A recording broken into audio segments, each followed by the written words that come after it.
हम यशोदा देवी घर बना रहे थे वहाँ बालेश्वर रविदास। कौन सा गांव से हैं?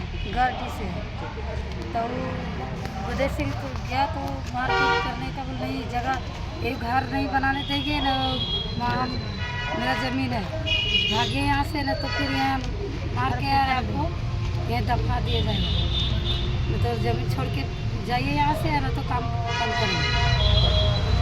आप ही काम कर रहे थे घर पे? जी हाँ, हम काम कर रहे थे और हमसे ही हुआ कि कहने लगे कि मेरा ज़मीन है, काम मत करो यहाँ पे, मेरा ज़मीन है, दीवार तोड़ देंगे, ऐसे करेंगे वैसे करेंगे। फिर हाथापाई हो गई उनसे और हाथापाई होने के बाद में औरत लोग आ गए और औरत लोग से भी हाथापाई हुई। डंडा था उनके हाथ में वहीं बगल में, वो डंडा उठा करके इन लोग को मारपीट किया। जाति सूची की लगा के गाली देता है। उसके बाद कन्हैया सिंह आया, वो कहता है कि तुम दोनों को मार के फेंक देंगे कुओं में। तो आप लोग के साथ मारपीट हुआ, आप लोग आवेदन अभी थाना में दिए हैं, तो आप लोग क्या मांग करते प्रशासन से? क्या बोले, जोर से बोलिए। इसमें कुछ करवाए हो, इंसाफ हमको मिलना चाहिए। ज़मीन मेरा है, अपना ज़मीन में हम काम कर रहे हैं, आवास बना रहे हैं और ज़बरदस्ती। आपके पास ज़मीन का पेपर है ना? ज़मीन है आपका तो पूरा पेपर है? पूरा पेपर। जो भी पेपर अगर प्रशासन या सीईओ मांगे तो पूरा दे दीजिएगा। मेरा बेटा का नाम है राजेश कुमार। मेरा बेटा पढ़ने जाता है तो बोलता है कि बीच जंगल में मार के फेंक देगा, पढ़ लिख के तुम बनोगी, आगे बढ़ोगी ना, तो मैं मार के फेंक दूँगी, पता नहीं चलेगा। कन्हैया सिंह बोलता है। आपका बेटा को धमकी देता है, दारू पी के जाता है, गेट ठोकता है, बोलता है कि अरे बाहर निकलो, हम 12 बजे रात उठा के आपको ले जाएंगे। हम लोग डर से नहीं खोलते। आपका गेट ठोका था? हाँ, गेट ठोकाता है, ढकलता है, शराब पी के आता है, शराब पी के आता है। तो हम लोग औरत लोग तो ये गेट ठोकने वाला सिस्टम कब से चल रहा है? कितने दिन से इस तरह से हो रहा है? अखाड़े से जब से लड़ा हुआ है। तो आप इसका कंप्लेन आप कभी और भी कहीं किए हैं? नहीं किए, छोटा मोटा हम लोग मालिक को नहीं जानने देते हैं, बोलता है हम कि लोग बस सोचे कि जाने दो, छोटा-मोटा मामला आप है यही तो गाँव में उससे रहने वाला है, गाँव में खाने वाला है, तब ठीक से रहेंगे, खाएंगे नहीं, हम पति को बताएंगे। लेकिन अब हो गया कि पति को मार के गड़ देंगे, दफना देंगे। घर के बगल है गढ़ा, वहाँ कुइयाँ है आम के पेड़ का, तो बोलता है दफना देंगे। तो अब अपना मामला हो गया, तब मेरा बेटा को मार देंगे, मेरा पति को मार देंगे, तो हम लोग कौन खिलाए, घर कौन? सुनवाई होना चाहिए। बोलता है कि प्रदीप को मार दिया अगला साल 8 तारीख। बताइए, कन्हैया सिंह बोलता है कि वो कुछ नहीं किया है। अभी जो इस देश में शासन में बैठा हुआ है, बीजेपी की सरकार केंद्र में जो है, उसका कहना क्या है कि बेटी बचाओ बेटी पढ़ाओ।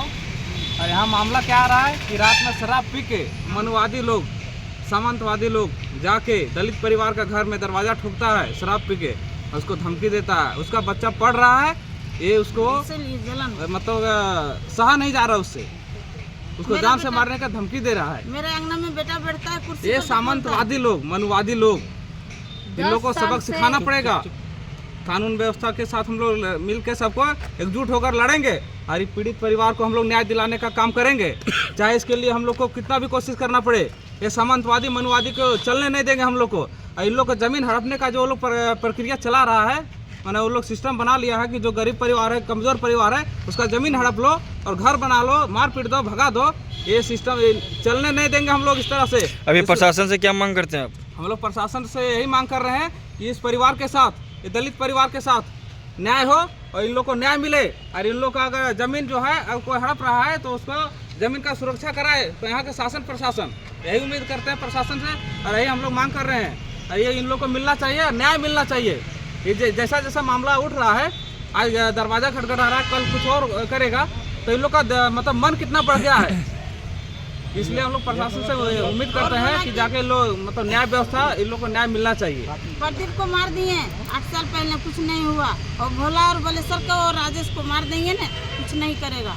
अरे राजेश क्या बोला, ये बात कौन बोला? वो कन्हैया सिंह बोलता है कि बीच जंगल में कौन क्या पता नहीं चले देगा, बीच जंगल में फेंक देंगे। हम लोग अकेले अकेले काम करते हैं, रात बिरात में आते जाते हैं, कब कहाँ मार दे हम लोग को भय है। इसलिए हम प्रशासन से गुजारिश करते हैं कि इसका जल्दी से सुनवाई किया जाए। हम लोग दोनों भाई मजदूरी का काम करते हैं। देखिए इधर मारपीट किया, हाथ दिखाइए इधर महिला का, देखिए इधर हाथ दिखाइए, लाठी से मारपीट किया है। रोके ना तो चूड़ी फूट गया और बहुत ही सर इधर खूब, इससे हमको खूब किया और उठा कर दिया है पूरा 12 लाठियों से, तो चूड़िया पूरा टूट के बहुत खून एकदम बह गया। हम लोग अगर इस परिवार को मीडिया प्रभारी हम कहना चाह रहे हैं कि इस परिवार को अगर न्याय नहीं मिलता है तो हम लोग थाने पे या तो डीसी ऑफिस के सामने धरना देंगे और अनशन करेंगे जब तक न्याय नहीं मिलेगा तब तक। इसके साथ हम लोग रात दिन खड़ा रहेंगे।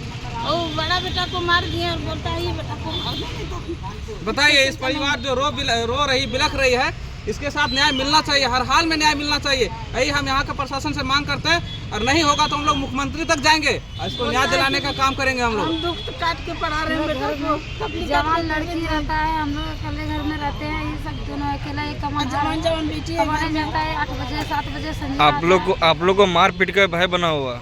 हम लोग मजदूरी काम करते हैं, रास्ता में जाते हैं, लेट फेट हो जाता है तो हम लोग को डर लगा रहता है, हम लोग काम भी नहीं कर पाएंगे।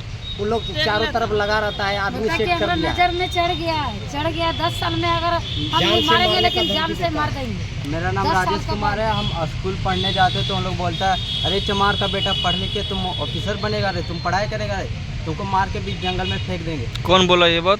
कन्हैया सिंह बोलता है, अमन सिंह बोलता है। कितना बार बोला, कहाँ पे बोला? 3 बार बोला, रास्ते में रोक रोक के बोलता है। और अंगना में कुर्सी पर बैठा रहता है तो बोलता है कि पढ़ता लिखता है, वकील नहीं रहे, हम लोग बड़ा आदमी उठ जाएंगे। ये लोग बोलता है बताइए, कुर्सी पे बैठा तो उठाता। उठा देता है। हम लोग अगर बैठा रहेंगे, उन लोग आता तो बोलता है तुम लोग बैठा का उठ जा। उन लोग को इतना डर चलता है और बोलता है कि जैसे तुम्हारे बड़ा भैया को पहले मारे उसी तरह तुमको भी मार के बीच जंगल में फेंक देंगे। कोई तुम्हारा हम लोग का पूछने वाला नहीं है। भय पूरा एकदम भय हो गया। हम लोग नहीं उठेंगे, कभी भी कुछ कर सकता है, इसमें कुछ करवा नहीं उठेगा क्या तो जाए। हमेशा जातिवाद पे जाते रहता है, हमेशा चमार बोलते रहता है। अब बोलता है कि जब भी तुमको बात- हो बोलना हो तभी रेकार नहीं मारना, अभी लठिया से मारो हम रेकार न मारते। इसको बोलता है कि हमें काफी दिन से तुम पे नजर है। पूरा काफी नजर में चढ़ गया तो नजर में चीर के रख देंगे हम। अकेले अगर आई बगान में चल जाएगा तो हम चीर के रख देंगे। मेरा घर इतना के धमकी बगल में देता है। उनका बगान। 10 साल में मारेंगे लेकिन मारेंगे।